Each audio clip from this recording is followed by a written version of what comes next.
रेती विषयावरती फक्त भाजपचेच नेते कोणी याच्यात बोलत नाही. तुमचा या सगळ्या 1000 कोटीच्या प्रकरणात कोणावरती आरोप आहे, कोण अधिकाऱ्यांना पाठबळ देतं? मला शासनच याला जबाबदार असतं आणि शासनानेच याच्यामधली भूमिका घ्यायची आहे. म्हणून महसूल मंत्र्यांच्याच बद्दलचं मी आपण सांगितलं. बावनकुळे स्वतः महसूल मंत्री आहेत, योगायोगानं बाजूच्या जिल्ह्यातले ते मंत्री आहेत.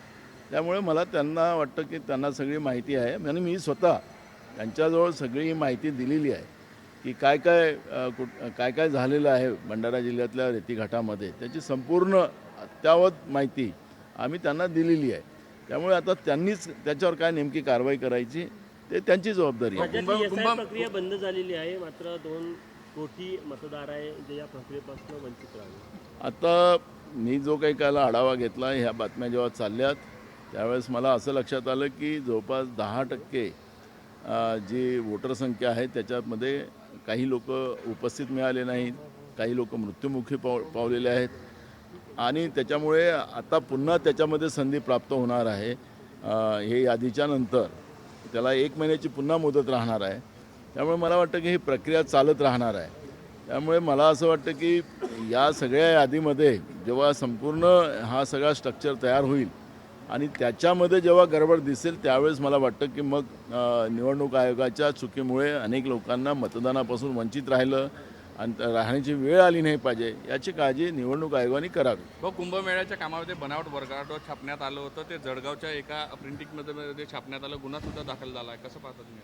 स्वतः नाशिकच्या पालकमंत्र्याच्या परिवारातलीच लोक त्याच्यामध्ये समाविष्ट होती.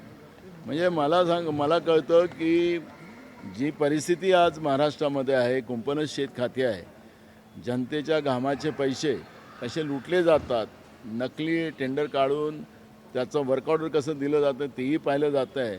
त्यामुळे सरकार ज्या पद्धतीनं राज्याची तिजोरी लुटतानी, दिवसाढोळ्या लुटतानी आपण जे पाहतो आहे, डाका टाकताना पाहतो आहे, हा त्याचा परिणाम आहे की नाशिकमध्ये कुंभमेळ्याच्या नावाने ज्या पद्धतीनं सरकार पैसे खर्च करते आणि ते पैसे परस्परच लुटले जात आहेत हे आपल्याला निदर्शनास येतं आणि त्याच्यामुळे सरकारचाच याच्यामध्ये सहभाग आहे, फडणवीस सरकारचा सहभाग आहे. त्यामुळे या सगळ्या गोष्टीतून सरकार आता कशी बाहेर येईल त्याच्यावर आमचं लक्ष आहे. उद्या नाशिकच्या कुंभमेळाव्यामध्ये यांच्या भ्रष्टाचारामुळे जेव्हा त्या ठिकाणी सगळं यांची पोल खुलेल आणि हे सगळे देशभरातले साधुसंत त्या ठिकाणी आल्यानंतर त्यांनी जेव्हा या सगळ्या गोष्टीचा उहापोह केला तर या निमित्तानं देशभरामध्ये महाराष्ट्राची सनातन धर्माच्या ज्या वतीनं या महाराष्ट्राची बदनामी या सरकारच्या चुकीमुळे झालेली आहे, भ्रष्टाचारामुळे झालेली आहे, हे आपल्याला लक्षात येईल.